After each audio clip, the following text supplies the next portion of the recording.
Alrighty, guys, welcome back. Episode 15 here of the Fanatics, a college football betting show. Kind of a ragtag crew here. Kyle is out, so I'll be hosting here today with two fine gentlemen who are still, I'm assuming, riding the highs from Saturday there. So we'll start with PG and the OU Sooners. PG, look at us, all in red here. He's got that Sooner red, and we'll talk to VFC here after that. But OU, PG, how you feeling? You still riding high? How's Norman doing down there? It's changed everything, guys. It's changed the whole perception of what this year was just because you're guaranteed a bowl now. And that's obviously a big deal because it's a fairly young team anyway. But just the fact that you thought for sure you're going 5-7, and you not only beat Bama at home on senior night, you crush them. I mean, it was 24-3.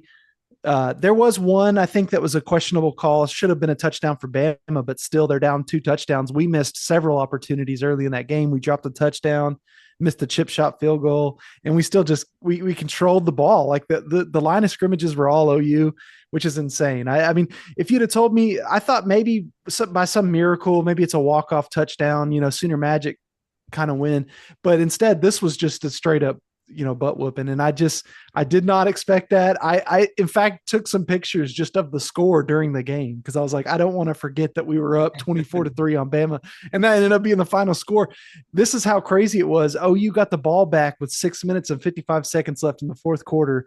Alabama never touched the ball again. OU just ran the clock out from that point on. And we all know how bad OU's offense has been this year. So the fact that they could just mount a bunch of first downs together and just in that game by kneeling the clock out. We had the pump fake crowd rush there because coach called a timeout to get Casey Thompson. I don't know if you guys remember him. His dad actually played at OU, and he hadn't gotten to play it down yet for OU. He's a senior.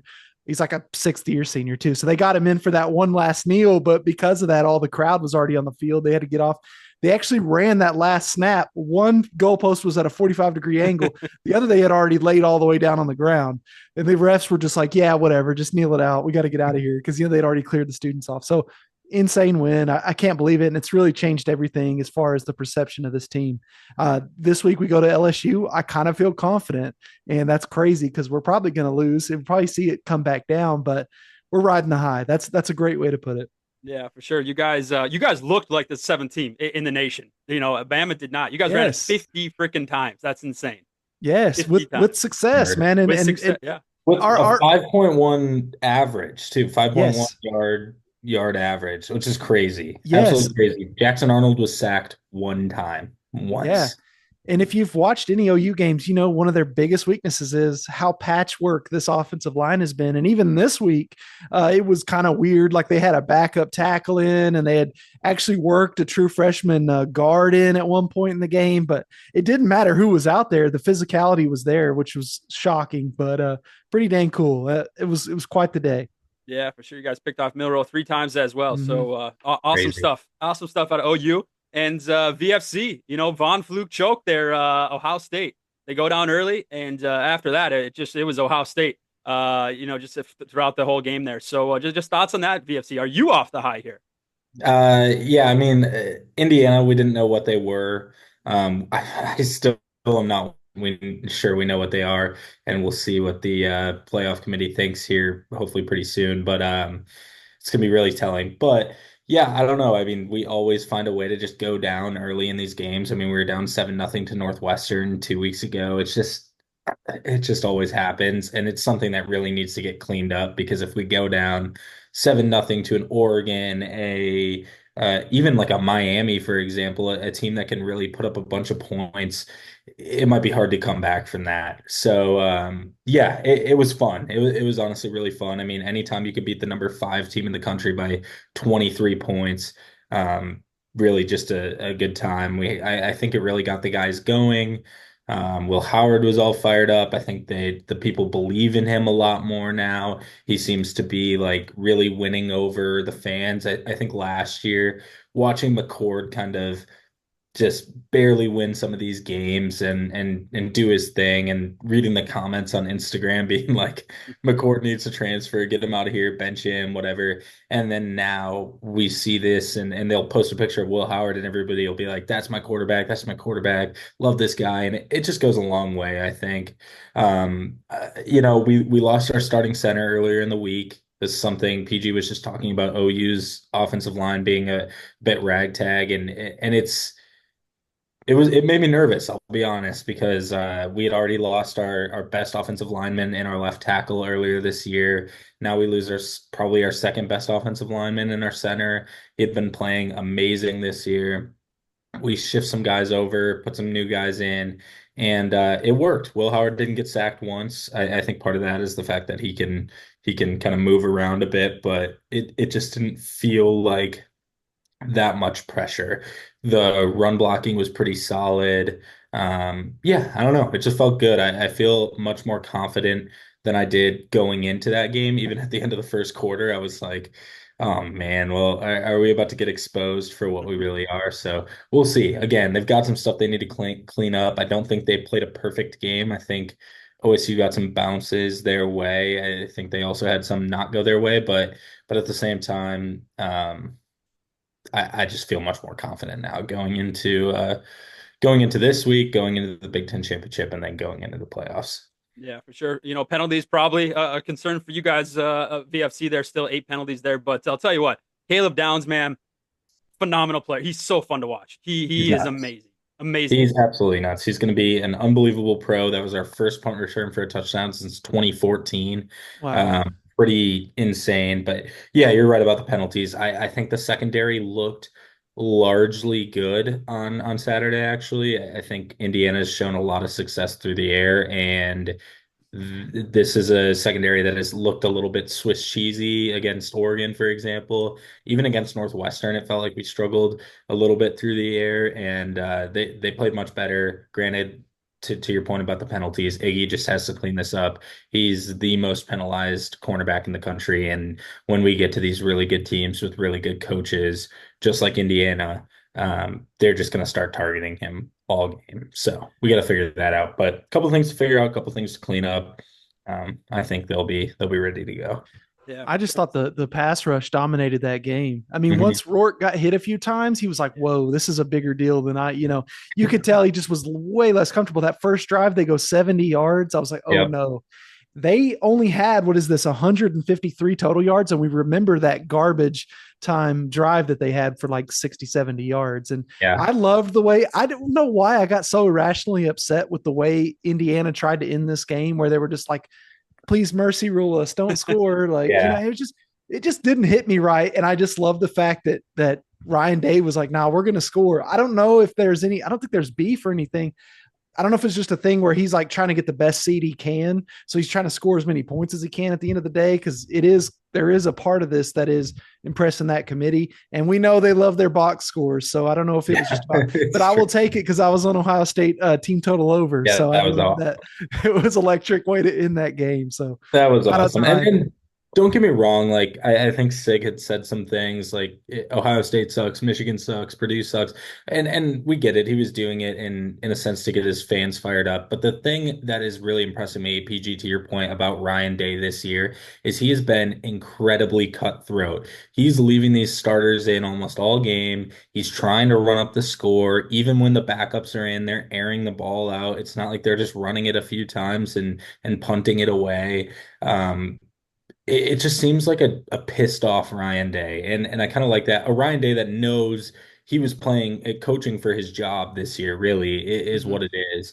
So don't get me wrong, I think after last year I wasn't ready to hop off the Ryan Day train yet, but I do think if he would have struggled this year a bit, we definitely could have seen him go. So yeah, I don't know. I'm fired up. I think they're playing a bit pissed off and they're playing with the chip on their shoulder. And to your point about the pass rush, it seems like going all the way back to the Akron game, even once we start beating up a quarterback a little bit, they just kind of realize, hey, these guys hit a lot harder than they look like. And that's the thing. We couldn't get to Dylan Gabriel in the Oregon Yep. game. I don't think we touched him the whole game. If we're able to go in and do that in the Big Ten championship, just hit him a couple times early, it completely changes the way the game goes. Yep. That clock gets shorter in their head.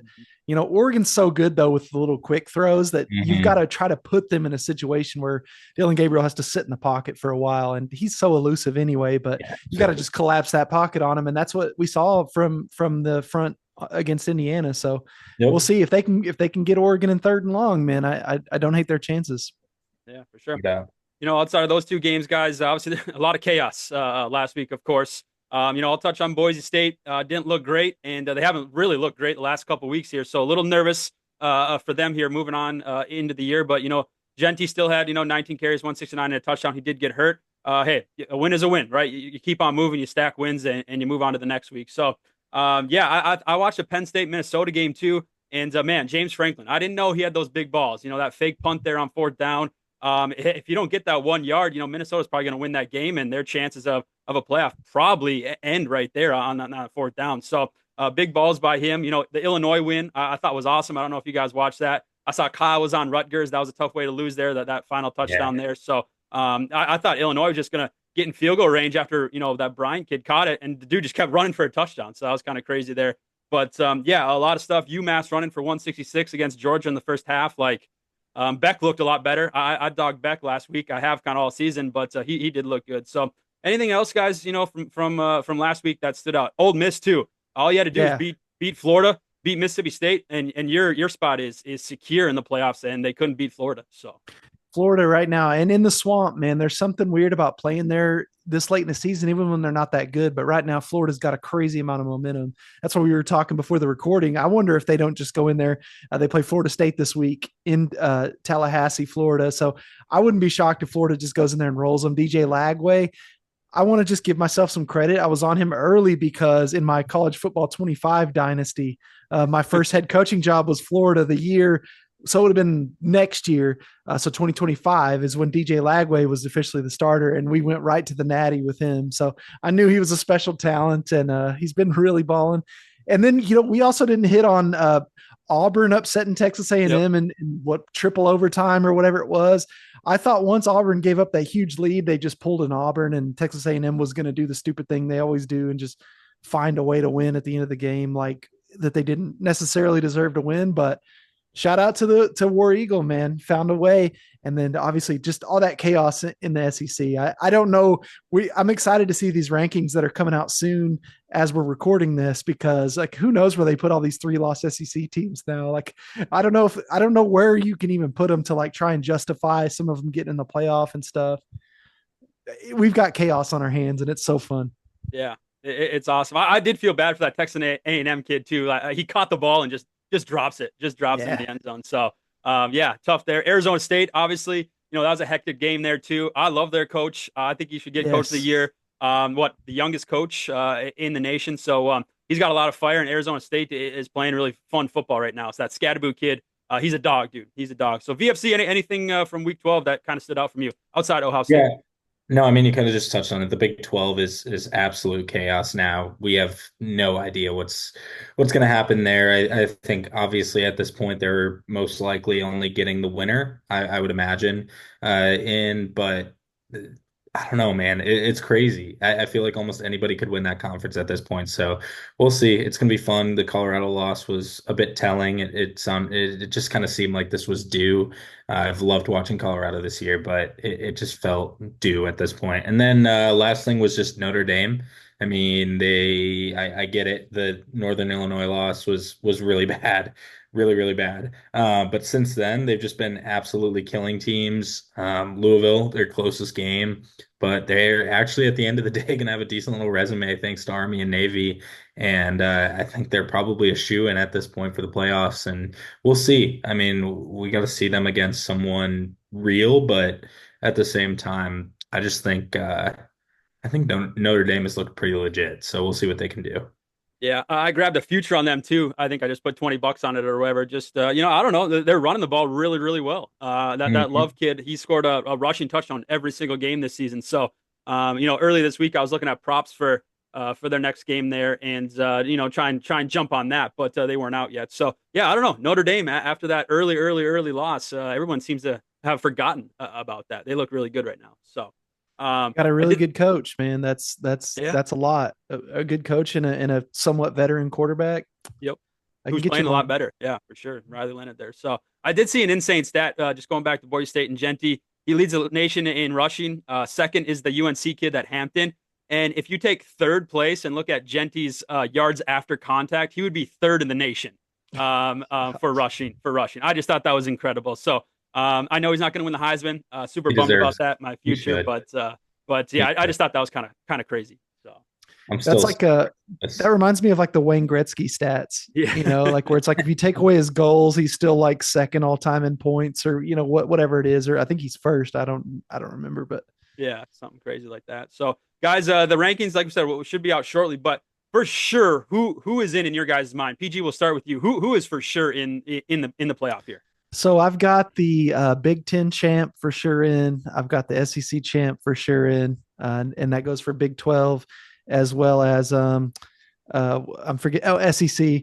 Those are my guys that are for sure in right now. I don't know, man.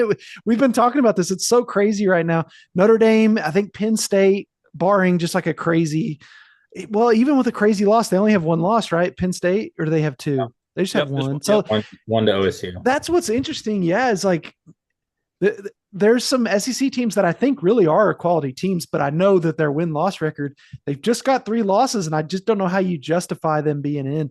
The only team I could see is Georgia if they were to lose the SEC championship game, having 3 losses. I think they probably sneak in because if you get into like who they've like what their schedule has been and stuff, like they went on the road and played Clemson. Actually, that might have been at home, but either way, they played Clemson in their non-conference. Like they played kind of a gauntlet. They played Bama, obviously, and some other tough teams. So hell of a schedule for Georgia, and most of those games were on the road. So that I could see them as a 3-loss team getting in, but otherwise, man, we've got some chaos on our hands. I'm really looking forward to it. I'm especially interested in the seeding. So like, for example, if Boise State wins out, they may end up being that team that gets a bye as the 4 seed, and the Big 12 champ ends up getting thrown back with the that first week of games. So I'm just looking forward to it, man. Yeah, should be fun. VFC, you agree with PG there, or you want to add anybody as locks? Yeah, I'm gonna say OSU, Oregon locks at this point. I'm gonna say Texas, Tennessee, and Georgia are locks at this point. That's my prediction. Even if Georgia loses, I totally agree. I still think they deserve to get in. Then that leaves us the ACC and Big 12 champs. I think Notre Dame gets in. Oh yeah, Notre Dame. Yep. And then I think the last 4 oh, and then Boise or UNLV, whoever that likely ends up being. And then I think the rest, we've got 9 or 3 more teams. So then I think that goes somewhere between like Indiana, Oh yep. maybe Boise. like a Clemson, another Big 12 team, an SMU of sorts, just teams like Yep. that. So I think there's going to be an argument for Alabama in some way, shape, or form. I think at one of those last I spots. yeah, I saw that they still have I think it was like a 25% chance to get in. Yeah, so we'll see, but I think it's going to come down to 3 spots for probably 5 or 6 teams, and I mean at the end of the day, people are going to call snubbed, but I would love to see someone come in as a 12 seed and win 4 games straight and win the national championship. Like I just don't think it's going to happen. So If there were ever a year though, we don't it's have true. like a clear just like front runner team. I mean, unless Oregon goes in there and beats Ohio State again, then I'll Yeah, I start to mean, be like, oh, okay.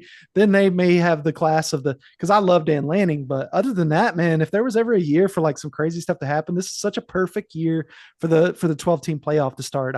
I can't believe how they kind of got lucky, to be honest, because normally there's like 4 nearly undefeated teams, then there's like everybody else is just a tier below, but like we really don't know right now. yeah, totally agree.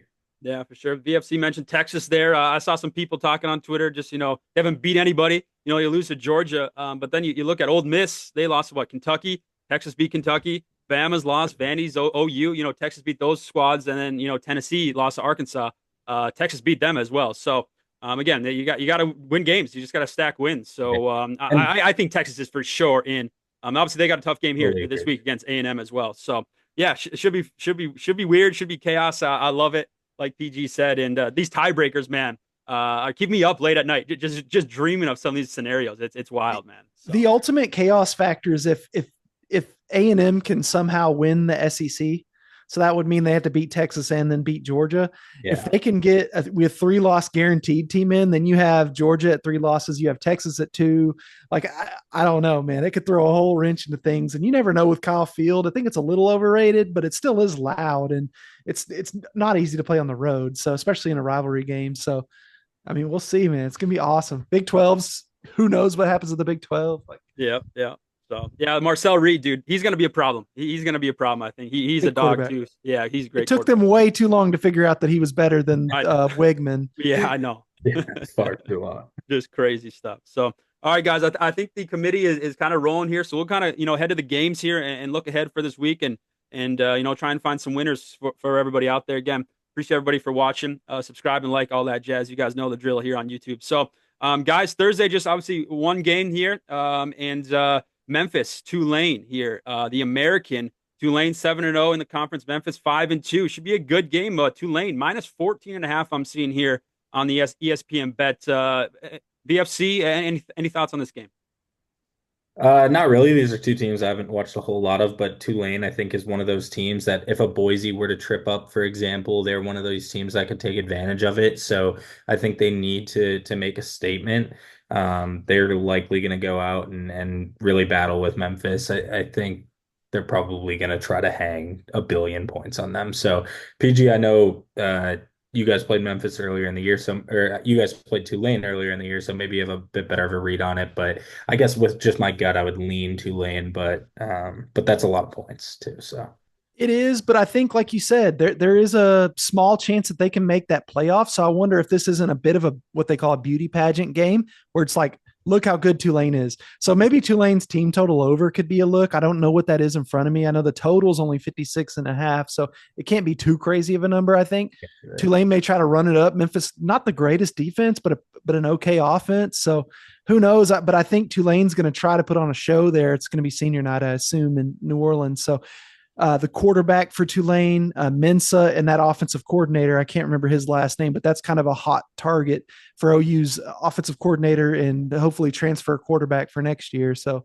I could see them trying to run it up here and just show the committee, hey, we're better than Boise. Boise hasn't looked good in a couple of weeks. yeah, That's probably not going to go well for them, but they're going to try it. They're going to try to score a lot of points. I think that's the angle anyway. I like it. Yeah, What's I up, was just Jesse? going to say the line. The line is 34.5, which we're getting a Good football, football number there. number. Good football number, and it's minus 120. I'm actually going to jump on that. Hell yeah! Just All right. but I There we like go. it. Little fun. Little fun, absolutely, for Thursday, Thanksgiving Day, right? I believe so. Yeah, Yes. should be a fun game. I was about to go to war with some people on Twitter last week saying Tulane should jump Boise because Boise hasn't looked great. I stayed away. I'm in my 30s now. I got to chill. So, I wanted to go to war so bad because I was like, come on, like I know they've struggled, but they're winning, and there's just no way Tulane, man. They And look good though. They do look good. They played Oregon great. Boise Yeah. did. So I mean Yeah. that's better than most have done. And Absolutely. that's enough for me. As long as that's their only loss and they just Yep. roll through, no reason to keep them out. Totally Yep. agree. For sure. All right, boys. Friday, early game. Speaking about Boise and Oregon State here. Boise minus 19, opened up at minus 20. It's come down now. Total of 56.5. That's a popular number here, clearly. Oregon State, off that win against Washington State, 41-38. PG, you like anything this game? This may be a similar angle to the one I just talked about. Boise might be looking to kind of solidify that, hey, don't even think about putting Tulane in there, especially if Tulane does good that previous night. I could see Boise State, we'll just put it in our workhorse's hands, maybe try to get him some stats, make sure he gets to go to New York. But I do like Oregon State, man. That's a program that I thought might just die because of the Pac-2, the whole thing. They didn't get invited anywhere, but they've scrapped and battled and put together an okay season. So, I mean, it's going to be tough, but it's on the blue turf in Boise, although it is. What is it?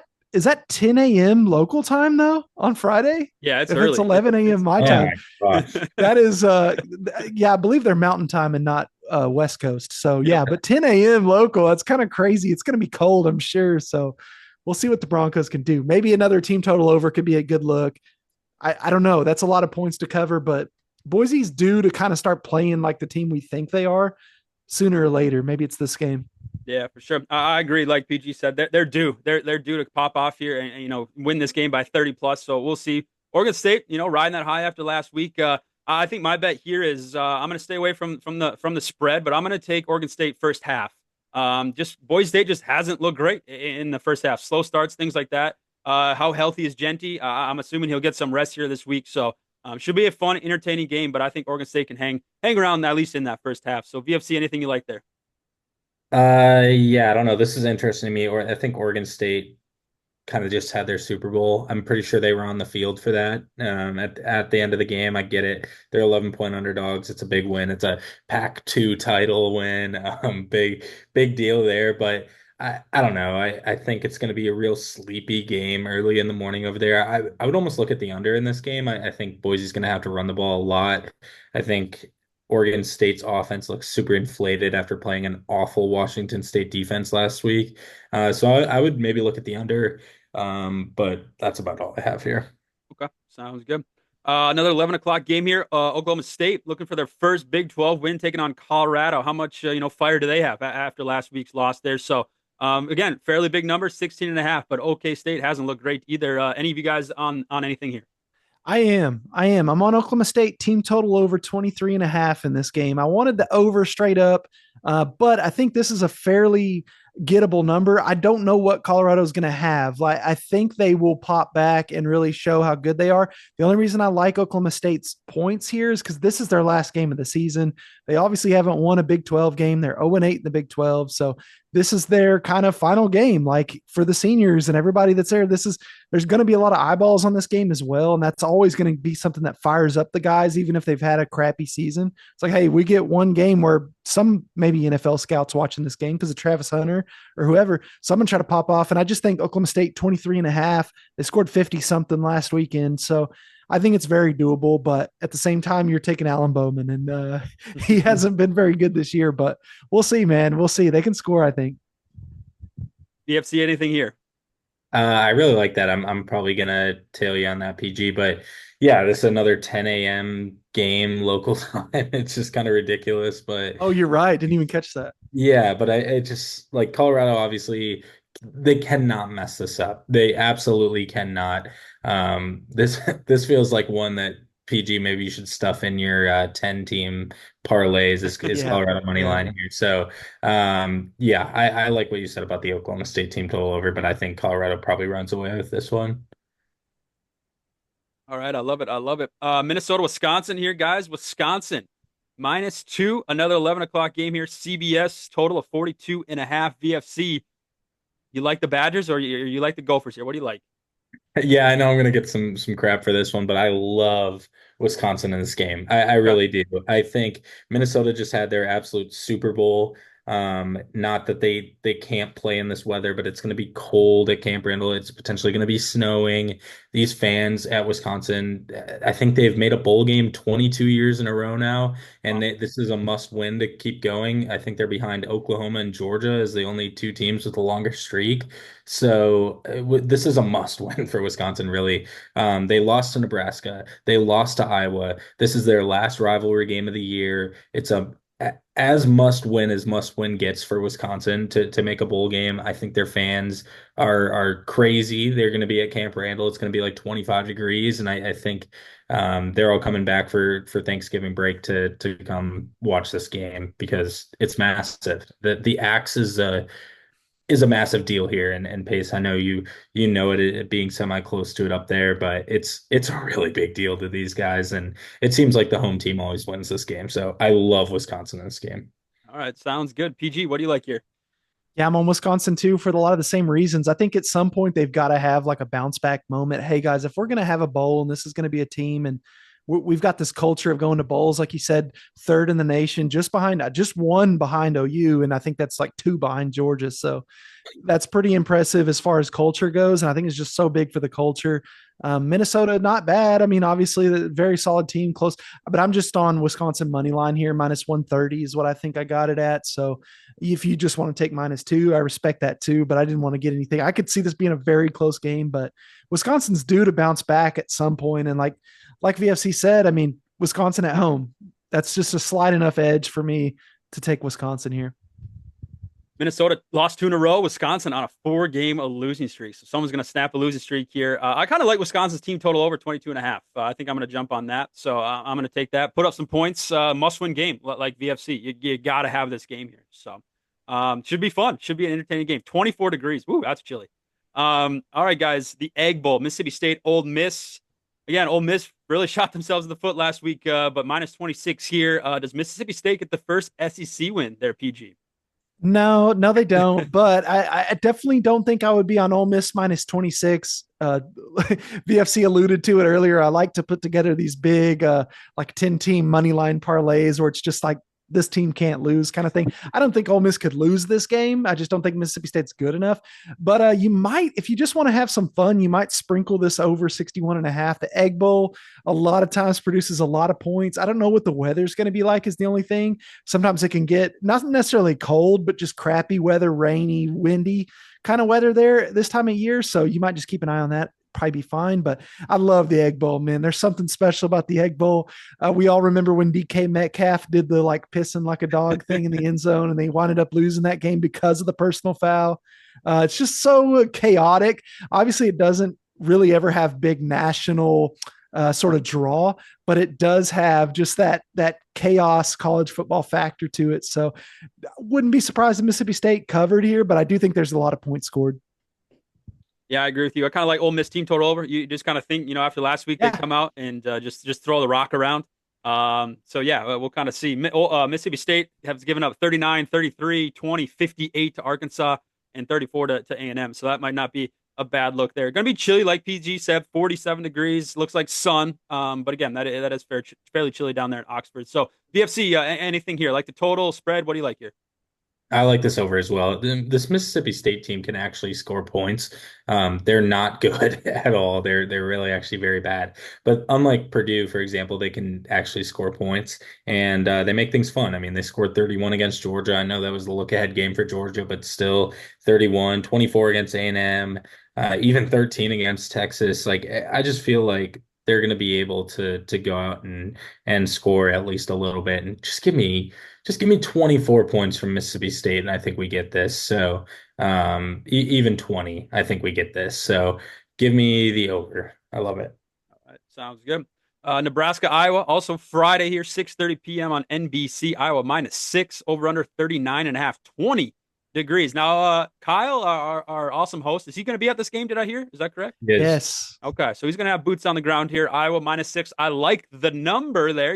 Get it under 7 if you like Iowa. So, PG, anything on this one? I think this is a similar angle where it's like we saw how excited Nebraska was, how well they played against who was that, Wisconsin, and made their bowl. Now this is Iowa's chance to kind of just like finish things out at Kinnick. I think they can score enough points. I guess if the weather's really, really, really bad, I could see, but Dylan Raiola is young. Iowa still has a solid defense. And if the conditions are bad, if they put the ball in the air, I could see them turning Raiola over a couple times. So I actually do like Iowa minus the points here, whatever you can get it at. I see 6, I see some 5.5s out there. So if you can get that, that's even better. But yeah, I think this is just one of those games I'm going to be locked into. Big Ten game, but just kind of not a pretty game. Obviously, the over under is 39 and a half. I almost like the over just because it's almost like that Snover kind of thing. Like, and I'm talking 21-20 kind of a game or something like that. It wouldn't go way over, I don't think, in any case, but this is a better Iowa offense than what we're used to in the past. It's not an amazing amount better, but it is, I think, good enough that I'll cover this number. But I mean, the over could be fun too, just depending. But I'm on Iowa here. Okay, sounds good. I like Caleb Johnson for a prop, 2+ touchdowns, and probably is over in rushing as well. Feed him the ball. He had 35 carries last week. Yeah, against Maryland. So feed him the rock, and you'll be on your way. So you can get some decent numbers there at 2+ touchdowns. He scored a touchdown in every single game this season. He scored 2+ in, let's see, it looks like 6 here. He's had a couple three touchdown games as well. So yeah, if you're looking for a prop, I'd target that one. VFC, anything here? I was actually leaning the over as well in this one. Feels like on a lot of overs, but it's going to be so cold. This is one of those things where guys just don't really want to tackle that much. It hurts to tackle somebody when it's that cold, and you can't really arm tackle Caleb Johnson. I think Nebraska will be able to score some points too. I think Iowa's defense is good, but not the Iowa defense we're used to, and it just feels like I don't know. It feels like the books haven't really fully caught up to the fact that Iowa is a little bit different of a team this year. They've hit this number in almost every single game this year. I think they've missed it in two games. So it just feels like one of those games that we could see an over. One thing to watch is just who's going to be playing quarterback. Their quarterback last week, Jackson Stratton, actually looked really good against Maryland. But if Cade McNamara comes back and plays in this game, I mean, ugh, I don't know. I don't know that I trust him to go out and score the points. So we'll see. If Cade is healthy, I'm sure Kirk will go with him, but we'll see. Iowa, I think, has won 9 of 11 of these contests. So I think there's some bad blood here. It should be a fun game. Should be a fun game. So there we go. Friday, that's going to wrap up the Friday slates there. Saturday, Michigan, Ohio State, VFC. I think Ohio State comes out and just take the team total over, take the over. I think they just hammer Michigan here. But you're the guy here. So what do you like in this one?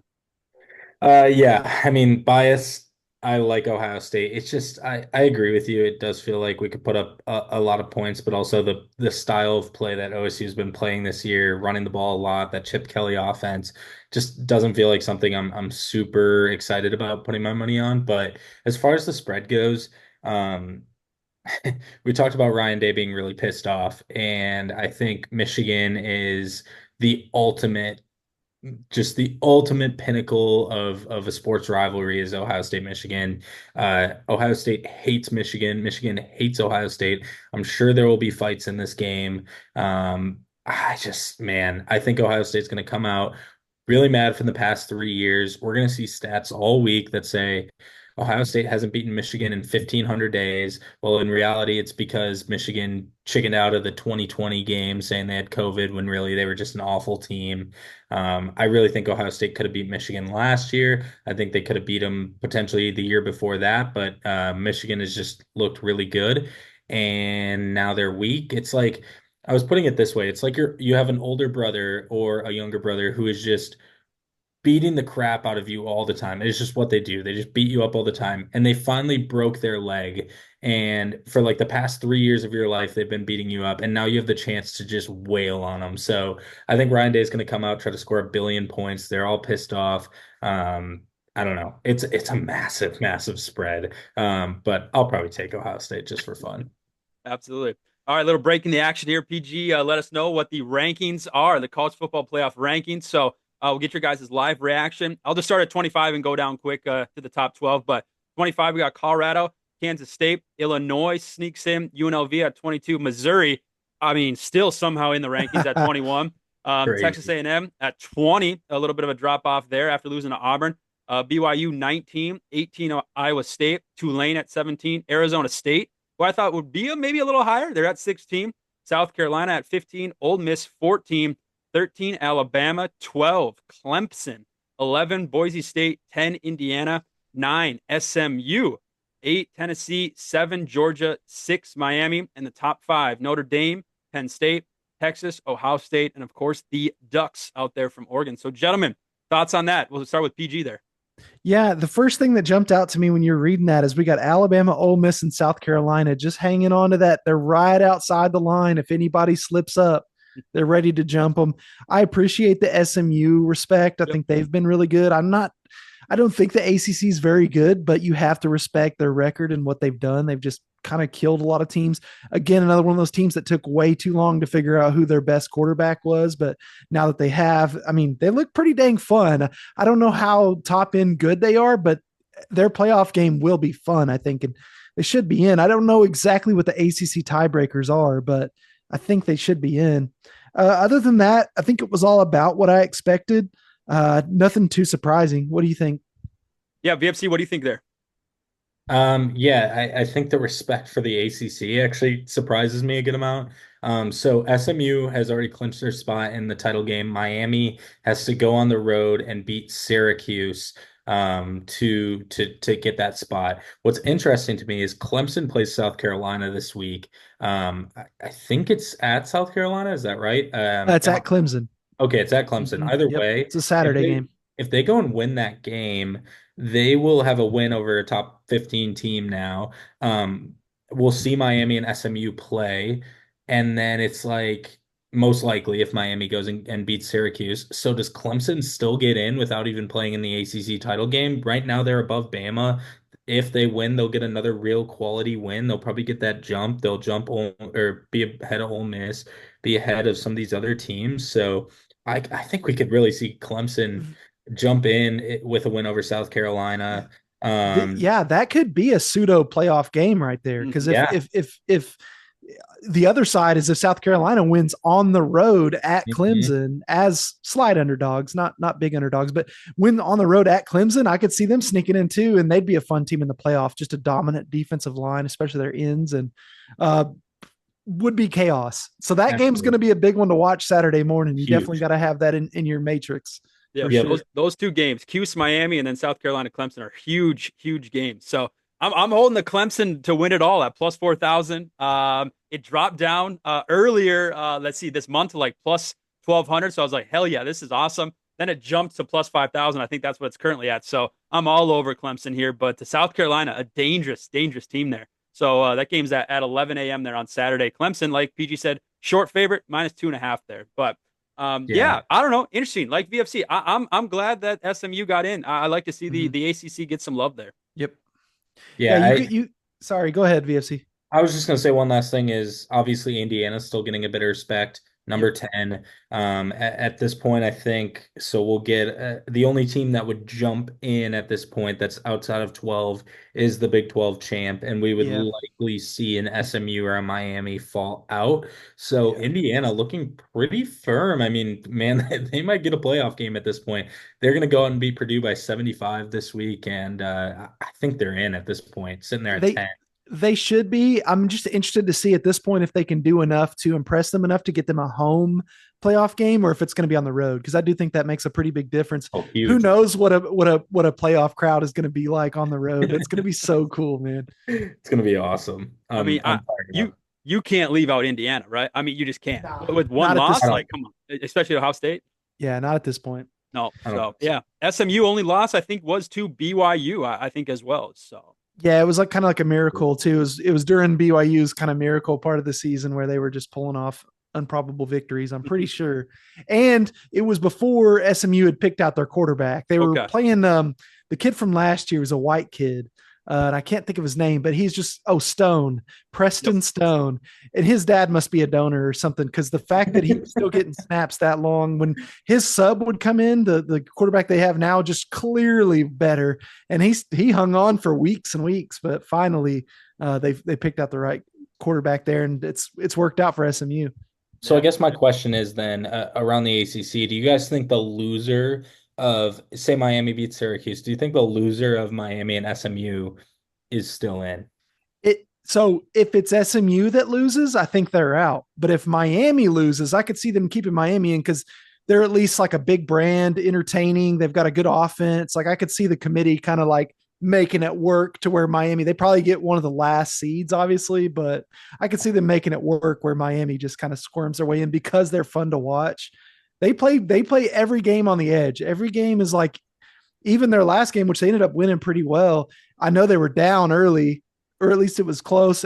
Either way, like all their games are that way. So I could see the committee finding a way to leave Miami in, but I bet SMU would drop out. I guess it depends on how the game goes, but Yeah, I just think it'd be hard to keep Miami, and you lose to Syracuse and Georgia Tech on the road. That I don't know. Those are not great losses either. So I don't know, but well, VFC was saying in the ACC championship, right? Yeah, if they were to lose to oh yeah, SMU. I see. I Yeah, see. so Yeah, it would be a yeah, loss to SMU, which is like you could justify that because they're pretty good. But yes, if they lose to Syracuse, they're cooked. yeah, They yeah. wouldn't even then Clemson would go to the ACC championship game, right? Is that how that would work if they were to lose to Yeah. Syracuse? Yeah. Clemson would lose. So we would. So yeah, then Miami. Miami would be cooked if they lost. I think. Yep. Yep. All right, there's some live reactions. You love it. You gotta love it. I can't wait to hop on Twitter after this. Just read all the comments. That's the most fun part. So, guys, we touched on it a little bit. South Carolina, Clemson. Clemson at home minus 2.5. You guys like anything here, PG? Is this the Clemson South Carolina game? Yes, sir. I Yep. spaced out. Yes. Yep. I don't know, man. I liked the over for a second, and then I remembered how good South Carolina's defensive line looks, and Clemson's Yep. defense been playing better. It's probably the under because I think a lot of people might take the over here. I kind of like South Carolina to keep it close, but more so if it was 3, 2.5, you almost have to just take money line. That's tough to make that work. I'd like to see South Carolina personally because I just like their coach more than Dabo, but you got to respect what Clemson has done. And they could definitely throw an interesting wrench into things if they were to win, because that's a really good win for them, even though they're not going to play in the ACC championship most likely. But this is one you've got to have on, I think. Yep, for sure. 11 o'clock there on Saturday. Again, I think this is one of the trenches for me. Can South Carolina's defensive line take control of Clemson's shaky offensive line there? So Cade Klubnik, 29 touchdowns, 4 picks, 2,700 yards. What a season. I always like to throw it in Kyle's face. He's like, Klubnik he sucks. Klubnik sucks, and he's having a hell of a year here. So You got just you got to throw, give what's that? got to give him props for developing, man. Yeah, Sometimes yep. it's easy to forget in this game how young these guys are, and he had the first year he played. That was his first year in that system Yeah. with I believe they still have Lincoln Riley's little brother, right? Okay. So it's still the Clemson system, but it's like his version of it, and so you get more time with that offense. Obviously, you're going to develop a little just as a human being when you're that young. You're like molding into your prime. So he's really come a long way. So I'm happy for that kid because he seems like a good dude. So Yeah. yeah, Oh, shout out yeah. Cade Klubnik. No one has any patience anymore except us three right here. So VFC, what do you like in this game? I like the under a lot. I think these Okay. are these guys both know their seasons are on the line. I think the defenses are going to absolutely step up. Like PG said, I think we see a really good defense in South Carolina. I think Clemson's defense hasn't really had a chance to show it and prove it in a while, but I still think they're pretty stout. I really like the under, and this feels like one I'm just excited about to sit back and watch as a fan of the game and not really cheer for either team and just kind of hope for chaos. But yeah, I think I really love the under 49. I could see like a 24-20 game here and we have a few points of cushion. Yeah, for sure. All right, I like it. 2:30 CBS there on Saturday. Notre Dame going on the road here. Yeah, they're on the road, right? Yep. Number 6 taking on USC there at the Coliseum. Notre Dame -7.5, over under 51.5. VFC, you like anything here? Man, this is such a rat line in a Yep, way. yep. Like seven and a half is so few with just the way that Notre Dame's been playing. But part of me does still feel like they're being a bit undervalued. I mean, the 14-point spread against Army felt a little disrespectful after what they did to Navy. Um, Man, it's a long way to travel. And you're telling me USC can't keep this thing within a touchdown. Um, I don't know. I find it a bit hard to believe. USC at home this year, they played that really close game with Penn State. They dominated Wisconsin in the second half of that game. They beat Nebraska pretty handedly. They beat Rutgers pretty handedly. I think I'm going to take USC. I think I just talked myself into it. Feels like they can keep this within a touchdown. I'm not sure they'll win this game. I really don't think they will, but I feel like they can keep this within a touchdown. Okay, sounds good. PG. Yeah, I agree. I mean, it's kind of a weird place to play for teams, I think, because normally it's not full.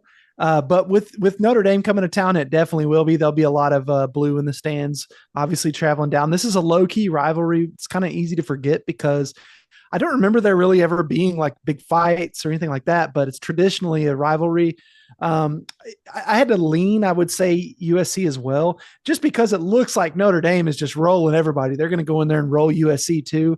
But a lot of times, man, when you think that's what's going to happen, there's probably a big favorite, a public favorite rather. So the time might be to just roll with USC +7.5. I don't know if they actually could win the game because I do like what Riley Leonard has started to do finally. They haven't played the toughest schedule ever, but they're handling business. So I guess I would lean USC, but it's going to be a fun one. That's always like an interesting kind of like I said, historic rivalry. So Yeah, 2:30 there, afternoon game. I'm gonna go the other way. I'll take Notre Dame. I think again, I'm not comparing USC to Northern Illinois, but this is a game Notre Dame. You got to win. You got to have it. So I think they come out and show the committee here, hey, we're for real, and that running game is scary. So it'll be interesting to see if USC can slow that down there. But another game at 2:30 here, gentlemen. Auburn and Alabama. Alabama -11.5, over under 52.5. Auburn, Peyton Thorne, baby, 20 touchdowns, 8 picks. Can he keep it rolling here for the War Eagle, PG? yeah, I don't know, man. This is an interesting spot. I was just thinking about this. Honestly, hadn't looked much at this game, but I just think this is probably an Alabama bounce back spot. They just were so disappointed, so distraught on the sidelines. And at the same time, Auburn came up with their biggest win for their program in a long time in that triple overtime game. So I think this is just one of those things that Bama probably comes out hot. They get Milroe going again. He just kind of never looked really ready. I think their game plan was kind of lacking against OU last week. They just didn't really try to exploit OU in their weak areas. But I know they're not going to overlook Auburn here in the last game of their season here, basically. Well, until hopefully they're hoping playoffs. They're probably not going to make the playoffs, obviously, but Bama, I think this is a bounce back spot for them. I don't know. 11 and a half is kind of an interesting number. I'd probably bet it, but right now, just a lean more than anything for me for Bama. Sounds good. Bama has dominated the Iron Bowl here, won 4 straight. And, Auburn's only won, twice since 2014. So, VFC, you like anything here? Yeah, man, one of my best friends went to Auburn. I will never pick Alabama straight up in this game. That being said, I don't know if you heard the Auburn linebacker talking smack about Ryan Williams Yes. today or the other day, Yes. saying he's not that hard to play against, and they're not nervous. So just give me every Ryan Williams over. I don't care what the numbers are. I think they're just gonna let this kid go nuts. I don't think Auburn's defense is very good. Peyton Thorne. I know on paper the 20 touchdowns, 8 interceptions is not that bad. He fumbles like 4 times a game. He throws picks in the fourth quarter. I mean, I think we saw it in shoot who they're playing, but maybe Arkansas. They played up pretty bad, but I OU forget had he threw a big pick six against OU, which lost them that the game. that Yeah. was the one. I forgot if they played, but yeah, either way, that dude is trash. No offense, Beast. But Oh, he man, knows. he just was not good.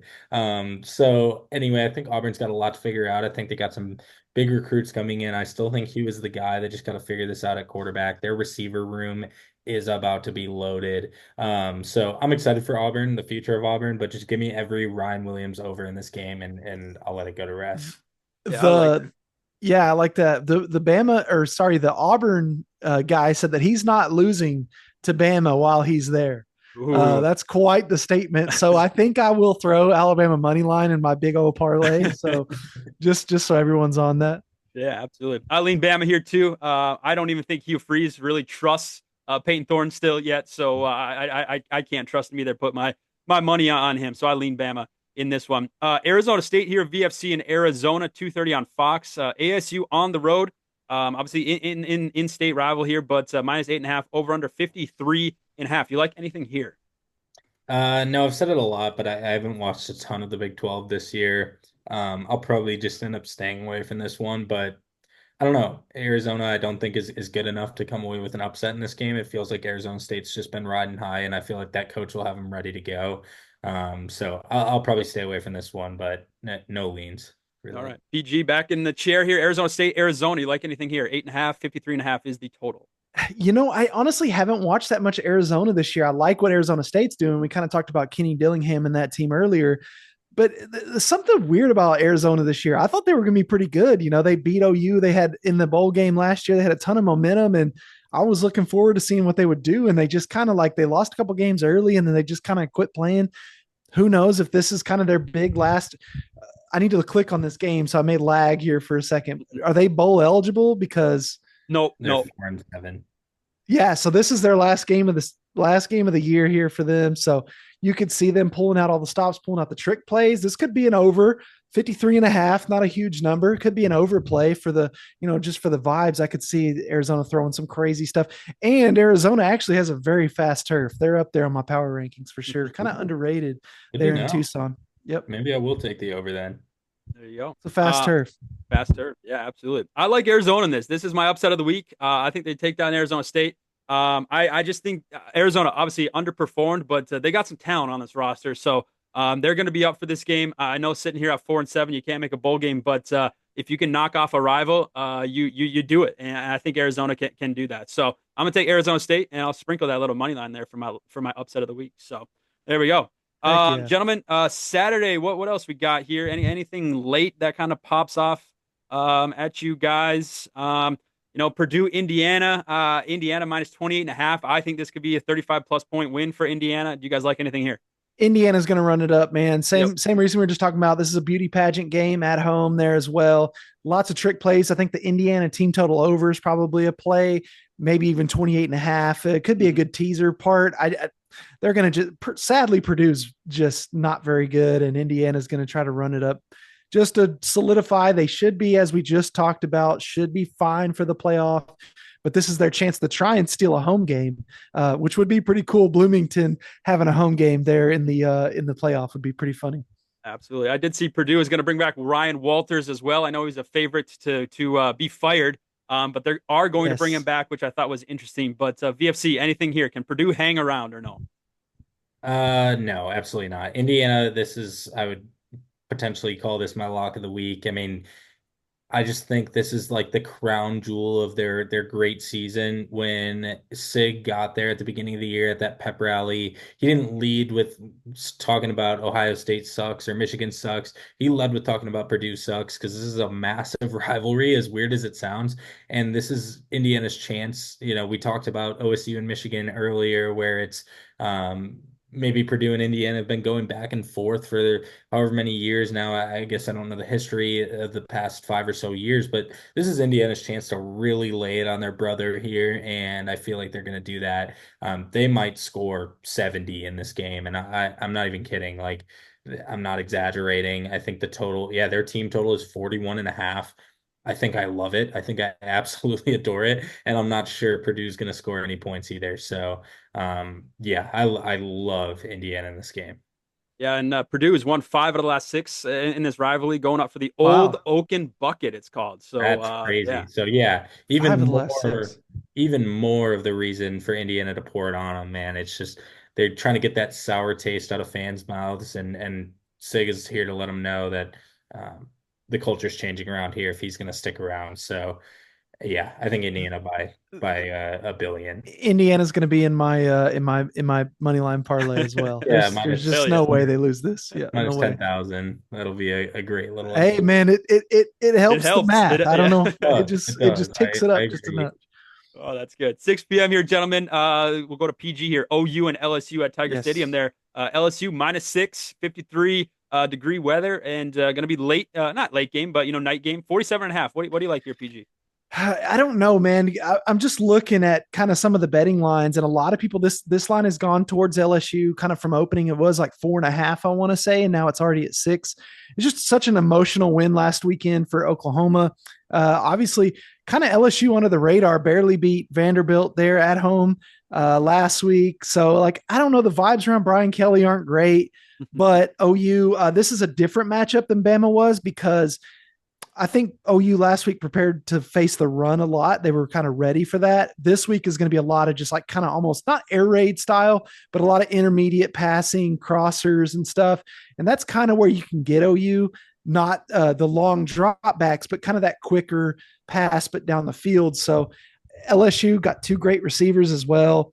You would probably think LSU wins this one, but I don't really have any bets here.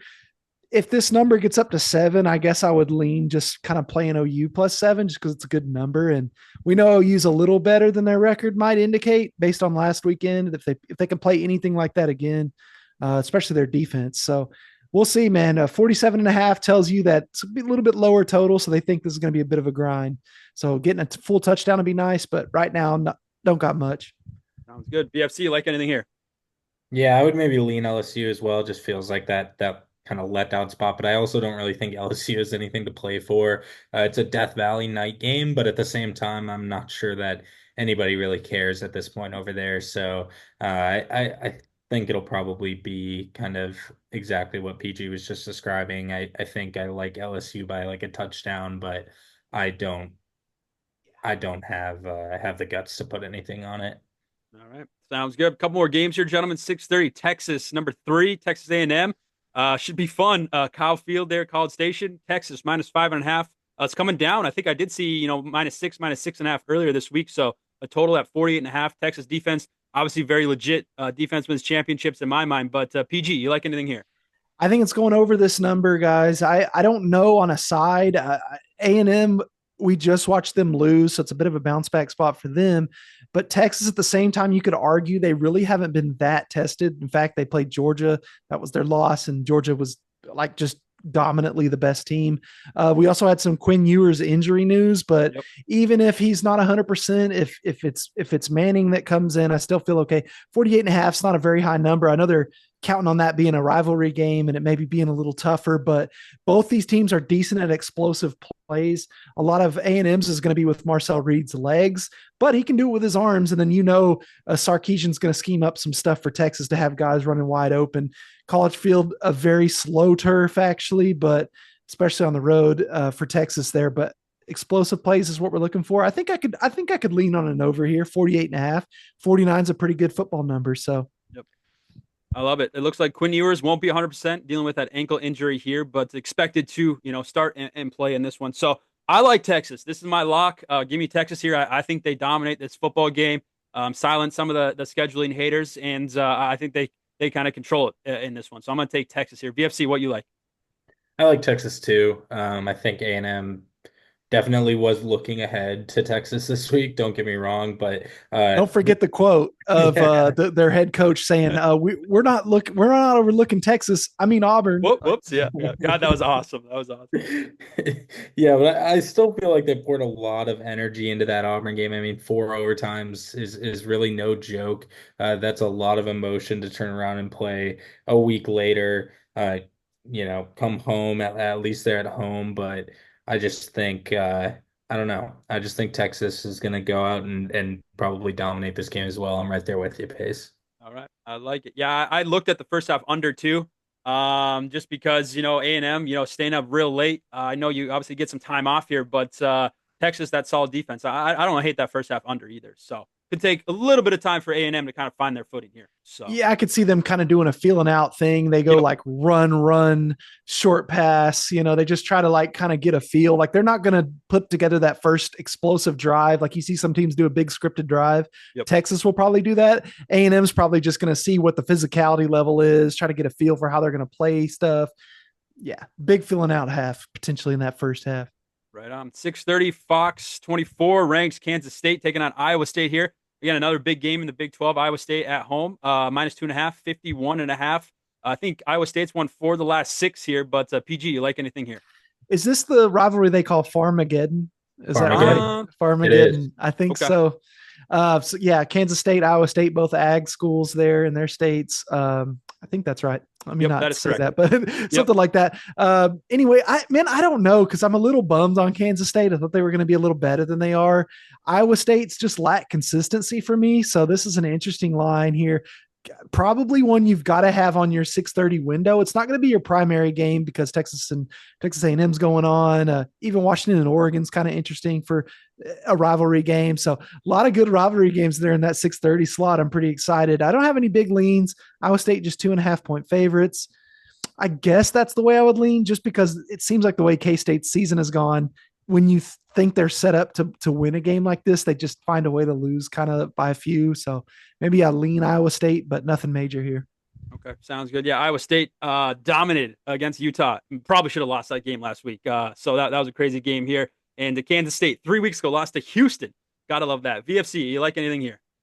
Yeah, I like Iowa State. I've actually been pretty high on Iowa State the whole season, and it feels like the last few weeks they've been really kind of falling off. But I don't know. I think that Iowa State is just a better football team. They get this one at home. Um, just it feels like they've been falling off, but their Kansas loss feels a little more justified Kansas is now pretty good. Yep. with the way they've been playing. Yeah, so I don't know. I think maybe we're overrating the slip they've been on, and I really like Iowa State. I think they're a damn good football team, honestly. Jack Trice can be bumping, man. Mhm. That'll be a fun one. That's why I think you've got to have it on one of your screens just for chaos reasons. But that crowd's going to be going. It's going to be an electric broadcast. I think I saw was KU. Obviously, they have a losing record. They're the first team ever in college football to win 3 straight against a ranked opponent. I think I saw that stat. Ever in college football. I mean, it's just insane. So, what could have been there for the Jayhawks? So, guys, the last game we'll talk about again. It's not a sexy game, but we got to get a late game here. 9:15. Houston taking on BYU, who's lost, I believe, 2 straight. Correct. So, BYU -13 over under 41.5. Anything here, PG, you like? Yeah, BYU was on this weird thing where I was betting them every week because it felt like Vegas was like plotting on their downfall, and it just wasn't happening. And then we've seen it happen.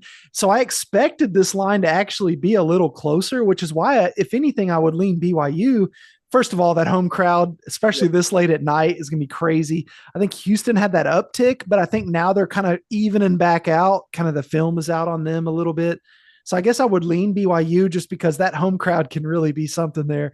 It's always good to watch there in Provo, Utah. So I guess I would lean BYU, but Okay, sounds good. 29 degrees in Provo. Gonna be chilly. That crowd will be bumping too. VFC, you like anything here? Why don't you go first? I'm reading some scenarios here. Yeah, sounds good. I'm going to take BYU. I think they bounce back. I think the home crowd, the weather, things like that. Houston just gonna kind of fold. I've been a firm. I've been passing the buck on Houston all year long, so I'm not gonna all of a sudden flip to their side here late in the year. So give me BYU here to this 3 touchdowns, 21 plus. I think BYU can get that done. So Yeah, so this is a must win for BYU, obviously, but I was reading some of the scenarios. BYU would need Iowa State to lose and Colorado to win to get in, or Arizona State to lose and Iowa State and Colorado to win. So, I mean, it's a must win, yep. obviously, and I don't think Houston is very good at all. I think BYU is still solid. They just kind of had some bad draws recently. It feels like every single game they've been in has been a trap game since, I don't know, week 8. And I don't know. I think it's their time to come back and lay it on Houston. I don't think Houston's very good. And I think BYU wins by 2 touchdowns. The only thing is that I would call out, they're gonna know most likely what's happening with right. Iowa State and Kansas State going into that 9:15 game. So honestly, if you wait a little bit, you see Iowa State's losing to Kansas State. I would absolutely hammer BYU if you see Iowa State dominating that game, and we see Arizona State beat Arizona earlier in the day. Most likely BYU is going to be a little bit let down, and knowing that they have no chance to play in the Big 12 championship. Not saying they're going to take their foot off the gas completely, but just saying I would maybe look to a Houston line then, just because they could have a little bit more fun, mess around a little bit more, knowing that BYU they're playing for it. BYU is just gonna be in the money line parlay. I was just gonna throw that in there. I don't see them losing this one. Yeah, most likely not. I don't know if you guys saw that BYU the halftime speech was like leaked last week. I don't know Oh if you guys yes, saw from the that, but hallway. From the yeah, hallway. the That was Big very 12's emotional. dude. Oh Very my gosh, the Big 12's investigating the leaked audio. So yeah, some curse words were thrown around there, but I thought that was kind of interesting. So yeah, kind of crazy. All right, gents.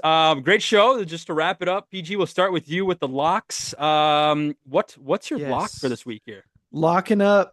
Sorry, let me get my picks up. I think Yep. I'm going to lock up Kansas -1.5. They're at Baylor this week. This is to get Kansas to a bowl game.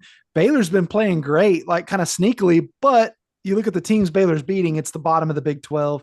Kansas obviously been through a gauntlet, but you got to believe in what they're doing right now. And if they want to get a bowl game, they got to win this one. So Kansas, you can either go money line for 115 or -1.5 for 105, however you want to do it. I think the Jayhawks will win this weekend. All right, sounds good. VFC, what's your lock? I'm taking Indiana minus the 29. I just Let's think go. they're just a way better team than Purdue, and I think they have something to play for. I love Indiana this week.